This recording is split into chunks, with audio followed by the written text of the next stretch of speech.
থেকে কাঁচা আম পেড়ে কিভাবে পাকানো হয়। ফার্স্ট দোকান থেকে কার্বাইড এনে সেটা ভালোভাবে গুঁড়ো করতে হবে। তারপর এই যে এইভাবে একটা হাঁড়িতে ভালো করে একটা বস্তা ঢুকিয়ে নিয়ে তার মধ্যে আমগুলোকে একে একে ভালো করে ভরতে হবে।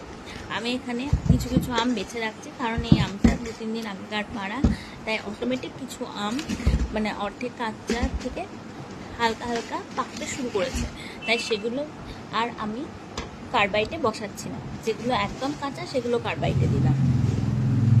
এরপর এই যে ভালো করে হাঁড়ির মধ্যে সমস্ত আমগুলোকে ভরে নিয়ে বস্তাটা ভালো করে মুখ বন্ধ করে নিতে হবে, কারণ জিনিসটা গরম হতে দিতে হবে। আর কার্বাইডটা একটা কাপড়ে মুড়িয়ে সেটা হাঁড়ির মধ্যে আমের ভেতর ভরে দিতে হবে। তারপর এই যে অন্য আর একটা বস্তা নিয়ে সেই মুখটা ভালোভাবে টাইট করে একটা শক্ত দড়ি দিয়ে বেঁধে দিতে হবে, যাতে একটু হাওয়া পাস করতে না পারে।